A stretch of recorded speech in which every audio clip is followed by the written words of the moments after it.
I had been asking God if He would give me an occupation.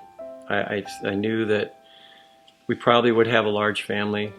At least I sensed that we would. And I had been trying farming and saw sharpening and had done some site engineering. And I'd done odd jobs for a farmer and was looking for something that I could just settle into. And yet I knew that as I prayed, I knew that God wasn't obligated to give me a career, and yet I thought I'd pray anyways and ask. And I was building a house for our UPS driver, and it was I and some of the church people, and I was in charge of the job.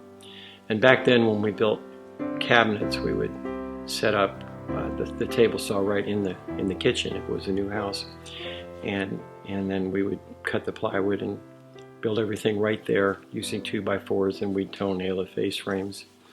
And I asked him if I could build his cabinets from my house. And after a while, it took a while to convince him, and then after a while he did say I could.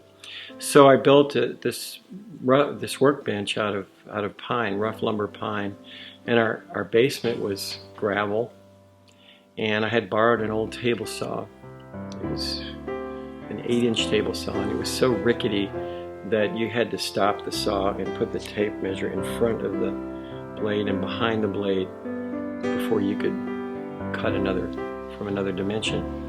And then when you were cutting a sheet of plywood, you get partway into the sheet of plywood and there was a big post in the basement, and I never could figure out a way around it, so I had to stop the saw and call Jenna downstairs, and we had to turn the sheet and then finish cutting through the sheet.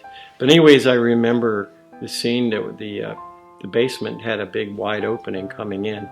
I had an old International pickup, and I had it backed in, and I had all the face frame stuff laid out on the workbench, and I just started crying. And I just knew this is what I wanted to do with my life. It just fit. Everything seemed to fit. So then after that, I didn't know much about cabinet making. In fact, I didn't even realize how much I didn't know. And so I started calling cabinet makers around the area to get their ideas on pricing and to ask them questions about how to make a drawer and how to join a cabinet. And I called this one guy, his name was John Hubie, and he lived about 30 miles away, and he just happened to have the flu at the time, and so did I. And we talked one evening, and then we talked for a few evenings in a row, and then one evening he offered to teach me whatever I wanted to know about cabinet making. Now, John had been apprenticed by a German cabinet maker, so there was nothing that I knew that he couldn't do. I mean, he built these amazing kiosks, and the Knoxville airport, he built the control tower cabinets. And there just didn't seem like anything he didn't know about cabinet making. So we'd talk from hours and hours sometimes, and we'd go way into the wee hours of the night. In the meantime, I was studying cabinets in books. I had Fine Woodworking magazine, and I bought all the books or borrowed all the books I could from the library. I was just studying cabinets and furniture. And John would teach me a lot of techniques, but the main thing he taught me to do was to think like a craftsman. He gave me the heart of a craftsman. And one of the defining moments when John and I were talking, it was about 2 or 3 years in after he had started teaching me, and his shop had burned down and he had gone bankrupt. And so he got some tools, just some simple tools, an old table saw and a router, and he started working out of his garage.